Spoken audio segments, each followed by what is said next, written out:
একটা ফ্যাক্ট বলি, একটি গাছ দিনে প্রায় 4 জন মানুষের জন্য অক্সিজেন তৈরি করতে পারে।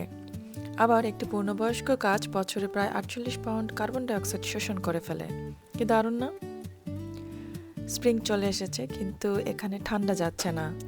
আমি আর আমার মেয়ে ওয়েদারের সাথে বিদ্রোহ ঘোষণা করে আজ গাছ রোপণে বসে গেলাম। পৃথিবী আমাদের একমাত্র বাসস্থান, তাই এটাকে ভালো রাখার দায়িত্ব আমাদের।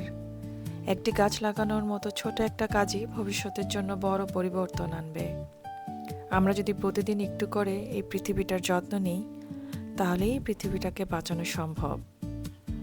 যত্ন না করলে কিছুই টিকে না রে পাগলা। 1970 সাল থেকে আর্থ ডে পালিত হচ্ছে। এখানে স্কুলগুলোতে, নেইবারহুডে, পুরো দেশে আর্থ ডেটা এত বড় করে পালিত হয়। বাচ্চারা, বড়রা প্রচুর গাছ লাগায়। আমরা শহর পরিষ্কার করতে বেরিয়ে যাই গ্লাভস আর একটা পলিথিন ব্যাগ নিয়েই। আমি আমার স্টুডেন্টদের নিয়ে স্কুলের একটা পাশের জঙ্গল একদিনে পরিষ্কার করে ফেলেছিলাম।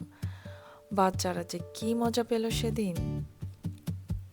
আমি আমার মেয়েকে নিয়ে প্রচুর বীজ রোপণ করলাম। কিছু, বেশিরভাগই ফুলের। ও ফুলের গাছই লাগাবে, ও কোনো সবজির গাছ লাগাবে না, কারণ ফুল দেখতে সুন্দর। তো যাই হোক, তাকে মনে হয় ট্রেনিং ভালোই দেওয়া হয়েছে। সে সুন্দর গাছ লাগাচ্ছে। এই যে, সে এখন গাছ বীজটা রোপণ করেই সে অপেক্ষা করে গাছ হবে। অপেক্ষা, অপেক্ষা, অপেক্ষা। এখনই গাছ বের হবে।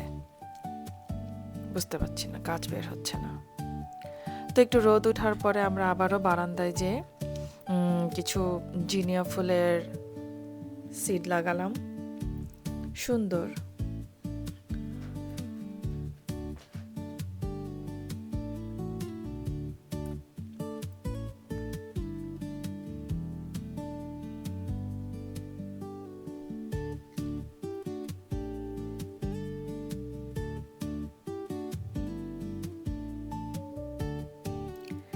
ওর সবচেয়ে প্রিয় কাজ গাছে পানি দেওয়া।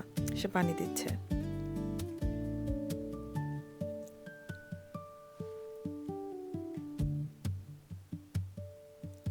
আমরা ইয়েলো টমেটোর সিডও লাগালাম।